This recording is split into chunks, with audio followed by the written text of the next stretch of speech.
इश्क न जाने जाति पात, इश्क न जाने रीत रिवाज।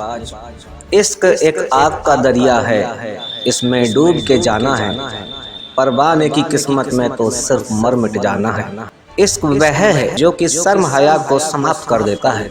इश्क वह है जो माता पिता को शर्मसार कर देता है। इश्क वह है जो इंसान को अंधा कर देता है। बहुत सारे उदाहरण हैं, पर इश्क की दीवानगी कम नहीं होती। यही इश्क है जब ईश्वर अल्लाह या देवी देवता अथवा पीर पैगंबर से होता है तो दुनिया उसके कदमों में सर रख देती है और वह दुनिया में अमर हो जाता है। जब यही इश्क माता पिता या बहन भाई पति पत्नी के बीच होता है तो जिंदगी में बेशुमार खुशियां लाता है। समाज में उसकी अलग ही इज्जत होती है। और यही इश्क है जब लड़का को लड़की से, महिला को पुरुष से, बुढ़िया को बुढ़े से हो जाता है तो उसकी जिंदगी नरक बन जाती है। दुनिया और आखिरत में बड़ी रुसवाई होती है। दोस्तों, मैं आज आपको इसी इश्क के बारे में यहाँ बताने जा रहा हूँ। ईश्वर माता पिता पैगंबर आदि से इश्क इज्जत देता है और शोहरत देता है, पर तीसरे दर्जे का इश्क जिसे हर कोई बुरा कहता है उसे जाने। जब से एसडीएम ज्योति मौर्य की लव स्टोरी का खुलासा हुआ है तब से भारत में प्रतिदिन इश्कबाजी की घटनाओं का नया खुलासा हो रहा है। पाकिस्तान से अपने 4 बच्चों के साथ सीमा हैदर नाम की महिला हमारे देश भारत में आ गई है। वह नोएडा निवासी सचिन से पबजी के माध्यम से मिली और उनका प्यार परवान चढ़ा तो पाकिस्तान छोड़ हिंदुस्तान बिना वीजा के ही आ गई और अब वह हिंदू बनकर सभी हिंदू रीति रिवाज अपना रही है। सीमा के प्यार का जादू सचिन पर कब तक चलता है ये तो आगे पता चलेगा, लेकिन अभी उसने नहीं सोचा होगा कि उसके माता पिता, बहन भाई और पति पर क्या गुजर रही होगी, क्योंकि इस समय प्यार का भूत सवार है। जब ये उतरेगा तो बहुत देर हो चुकी होगी। जब ये उतरेगा तो सब कुछ खत्म हो चुका होगा, क्योंकि जब दुनिया भर में उसकी चर्चाएं हैं तो जो बच्चे आज छोटे हैं कल जब बड़े होंगे तो उनके साथ कौन शादी ब्याह करेगा ये उसने नहीं सोचा है। जो बच्चे मुस्लिम बाप के हैं क्या उनके साथ कोई हिंदू अपनी बेटी ब्याहेगा, चाहे वह हिंदू ही क्यों ना बन जाएं, पर उनके ब्लड में मुस्लिम खून ही दौड़ेगा। आगे चलकर सीमा हैदर के द्वारा जलाई गई ये आग उसके बच्चों को भी भस्म कर देगी। इश्क की ये कैटेगरी कितने नीचे गिर जाएगी पता ही नहीं चलता। 4 बच्चों की माँ को इश्क हो रहा है, देश छोड़ विदेश के लिए भाग रही हैं। 4 बच्चों की माएँ अपने पतियों का कत्ल करा रही हैं, उसके बाद प्रेमी के साथ जेल में रह रही हैं। हाँ, ये कैसा इश्क है जिसमें इंसानियत मर जाती है और सिर्फ हैवानियत जिंदा होती है। अब मैं आपको आगे बताता हूँ। वैसे भी कानूनी तरीके से सीमा हैदर ज्यादा दिन भारत में नहीं रह सकती। उसे या तो भारत की सरकार यहाँ का स्थायी निवासी यानी नागरिकता दे या फिर उसे पाकिस्तान जाना ही पड़ेगा। अभी तो सीमा पर जांच जारी है, उसके लिए यही सबसे बड़ी मुसीबत बनेगी, क्योंकि सीमा एक चोर की तरह भारत में दाखिल हुई है और ये कानूनी अपराध है। बात जब भारत की सुरक्षा एजेंसियों की करें तो सीमा हैदर का पाकिस्तान से हिंदुस्तान आना पूरी पोल खोल देता है। हम बात कर रहे हैं इश्क की, जो इंसान को अंधा कर देता है, उसे हर वो काम करने पर मजबूर कर देता है जो वह नहीं करना चाहता। इश्क करने वाली वह लड़की सोचे कि उसके माता पिता जिन्होंने उसे बड़े नाज प्यार से पाला और वह एक पल में किसी के लिए अपने माता पिता को भूल जाती है। समाज के सामने वह माता पिता मुंह दिखाने के लायक नहीं रहते। जब एक महिला किसी पुरुष से प्यार करती है तो 2 घर बर्बाद होते हैं, एक ससुराल और दूसरा मायका। इसमें पति, माँ बाप सबका अपमान होता है। वे कितने प्यार से उसे रखते हैं, लेकिन वह नहीं सोचती और नया प्रेमी भी नहीं सोचता कि जब वह अपने पति और माँ बाप की ही नहीं हुई तो ये मेरी क्या होगी। एक बच्चे वाली औरत और बुढ़िया प्यार करने पर आए तो बहुत सारे लोगों को नरक में झोंक देती है। उसके साथ ही उन बच्चों और 2 परिवारों का मुंह काला होता है। लेकिन जो ऐसी औरत से प्यार करता है वह भी बहुत बड़ा मूर्ख होता है। कुछ स्त्रियां कपड़ों की तरह ही पुरुषों को बदलती हैं और नाम देती हैं प्यार का।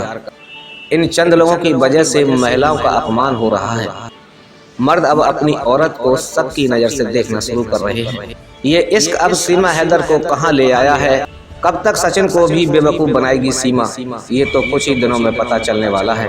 क्योंकि तीसरे दर्जे का ये प्यार ज्यादा दिनों तक नहीं टिकता।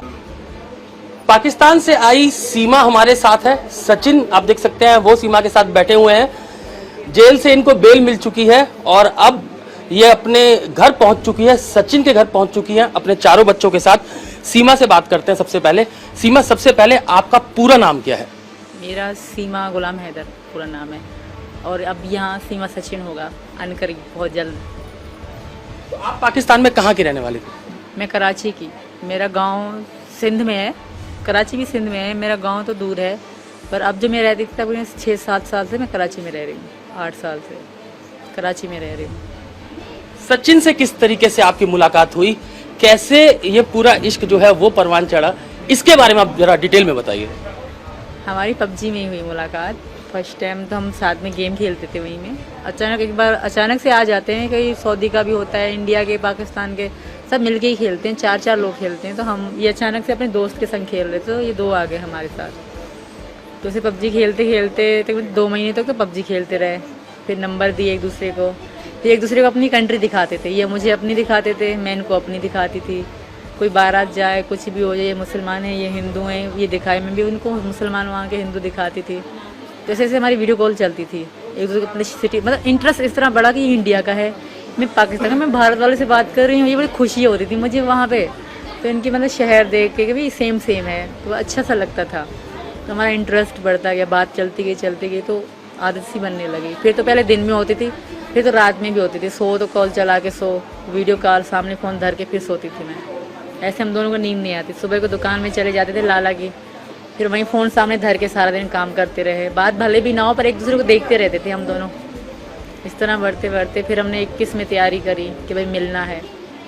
तो इनका पासपोर्ट था नहीं, ना मेरा पासपोर्ट था। मेरा पहले पासपोर्ट नहीं था, मैंने यहाँ आने के लिए पासपोर्ट बनवाया अपना बच्चों का। पहला पासपोर्ट मेरा खारिज हो गया, वो सीमा नाम था उसमें, खाली कंप्लीट नाम मेरा नहीं लिखा गया, तो उसमें मेरा वीज़ा न लगा नेपाल का। फिर दोबारा मैंने पासपोर्ट बनवाया सीमा गुलाम हैदर के नाम से, उसमें मेरा वीज़ा लग गया। फिर ये मतलब इनका पासपोर्ट नहीं था, इन्होंने काफ़ी बार पैसे भी दिए पासपोर्ट वालों को, उन्होंने बना के ना दिए, 100 कागज़ बताते ये ले आओ, ये ले आओ, ये ले आओ, तो समय पे समय लगता जा रहा था। तो मैंने कहा तुम आ जाओ। फिर नेपाल का पता पड़ा ना कि नेपाल में इंडियन मतलब ऐसे आ सकते हैं बगैर वीज़ा, तो मैंने कहा तुम नेपाल आ जाओ, हम वहीं मिलेंगे। तो ये तो पता आधार कार्ड, पैन कार्ड इस तरह चेक करते हैं, पर जब ये आए तो कुछ भी इतना चेकिंग नहीं हुई। जब आए गए ना आराम से छोड़ देते हैं। तो फिर हमारा तब से हमारे दिमाग में बैठे कि हम दोबारा भी यहीं से आएंगे हमेशा के लिए इंडिया। तब से बैठी, तब हमने शादी भी करी थी 13 मार्च को, फिर मतलब 17 मार्च में रिटर्न चली गई वापस। बच्चे वहीं मेरी चाची के पास थे, तो दोबारा अब मैं आई 10 मई को वहीं से निकले, 13 को इंडिया पहुँच गए 3 दिन के अंदर। मैंने पहले इंडिया के वीज़े के लिए अप्लाई करा, इंडियन एम्बेसी ने वीज़ा दिया ही नहीं। मैं मुस्लिम थी, मेरे आधार कार्ड में, आईडी कार्ड में मुस्लिम थी, तो मुस्लिम को बहुत कम, 100 में से 1 मुस्लिम को वीज़ा मिलेगा, बाकियों को नहीं मिलता। ये भी गलती है, अगर वीज़ा मुझे वहाँ से मिल जाता शायद मैं आज जेल में ना काटती, इतना ना होता कुछ। तो इंडियन वीज़ा कम देती है, जैसे पाकिस्तान इंडियन को वीज़ा कम दें वैसे वो यहाँ को देते हैं। शायद इतनी फ्रेंडशिप नहीं है, इस कारण वीज़ा नहीं मिला मुझे इंडिया का। फिर मैंने ये गैर कानूनी तरीका मतलब करा, पास कर रहे हैं वैसे ही। कि ऐसा थोड़ी है, इंडियन गवर्नमेंट पागल थोड़ी है कि ये कह देंगे वापस। मैं भी चिल्ला के कह रही हूँ, मैं इंसान नहीं हूँ, मैं यहाँ तुम्हारे देश में हूँ, तो मेरी भी सुनना चाहिए उनको कि वो मेरी नहीं है नाम। पहले तो वो किसी से भी, किसी मुल्ला से, किसी से भी पता कर लें जो मुस्लिम में हैं कि 6 महीने पति पत्नी अगर रिलेशन में ना रहें, क्या डिवोर्स हो जाती है खुद से। अगर वो ना करे तो अलग बात है, वो हो जाती है। तो मेरे पति नहीं है, वो कितना भी खुद को चिल्ला के कहना, वो मुझे मतलब फंसाने की कोशिश कर रहे हैं, पर मैं फंसूंगी नहीं। वो उसकी सब सपोर्ट करेंगे, मानती हूँ, पर मेरी भी यहाँ का सपोर्ट करेंगे। जब मैं जेल में थी ना, वहाँ जेल के मुस्लिम भी मुझे बहुत चिढ़ा रहे थे कि तुम्हें शर्म नहीं आई, धर्म छोड़ते हो। कैदी थी वो भी औरतें। तो मैंने वहाँ पे पुलिस बड़े जेलर थे, उनको कह दिया, मैंने कहा मुझे इंडिया के मुसलमानों से कोई उम्मीद नहीं है, अब जो करेंगे मेरे लिए हिंदू करेंगे, क्योंकि मैं इस धर्म में आ चुकी हूँ। वो टोकती थी मुझे वहाँ की मुस्लिम जो कैदी थी औरतें कि धर्म छोड़ दिया, ये छोड़ दिया, ईमान से भटक गई हो, इस तरह की बहुत मतलब बातें। फिर मैं पुलिस वाली थी, रीमा और शिवानी दीदी, वो बहुत अच्छी थी, तो उनको मैंने कंप्लेन करी, तो उन्होंने डांट दिया मेरे को कि क्यों कह रहे थे, जब हिंदू लड़की मुस्लिम से करे तो वो राइट है, अगर मैंने करी तो वो रॉन्ग कैसे हो गया। मैं अपनी मर्जी से कर रही हूँ, मैं बच्ची नहीं हूँ, 27 साल की हूँ। एक दूसरे को देखा था, ये कहता है मैं ऐसा हूँ, मैं कहती हूँ मैं ऐसे कि मिलें एक दूसरे को। अगर हम ऐसा हो ना कि हमसे पसंद भी ना आए और मैं हमेशा अगर डिसीजन करके घर बार बेच के आ जाऊँ और हम एक दूसरे को पसंद भी ना आए, कुछ ऐसा वैसा हो जाए, 4 दिन की चांदनी हो शायद, तो हमने मिलने का डिसीजन लिया। बच्चे मैंने वहीं छोड़े चाची के पास, उनको कहा मैं लाहौर जा रही हूँ घूमने भी 7 दिनों के, क्योंकि लाहौर का रास्ता 2 दिनों का है। 4 दिन रास्ते के, 3 दिन मैंने घूमने के बता दिए, क्योंकि जहाज़ में तो मैं 4 घंटों में पहुँच गई थी। तो हम मिले मुझे बहुत अच्छे लगे। पता नहीं मैं इनको लगे कि ना मुझे बहुत ज़्यादा अच्छे लगे, बहुत स्वीट थे तब, अब पता तो हमारी उनको हो गई। दोस्तों, सीमा हैदर पर यह हमारा लेख आपको कैसा लगा, आप हमें कमेंट बॉक्स में ज़रूर बताएं और साथ ही अपनी राय हमें ज़रूर दें। अगर आपने हमारे चैनल को सब्सक्राइब नहीं किया है, पहली बार आए हैं, तो प्लीज़ चैनल को सब्सक्राइब कर लें। इससे आगे भी भविष्य में आपको ऐसे ही जागरूक लेख मिलते रहेंगे।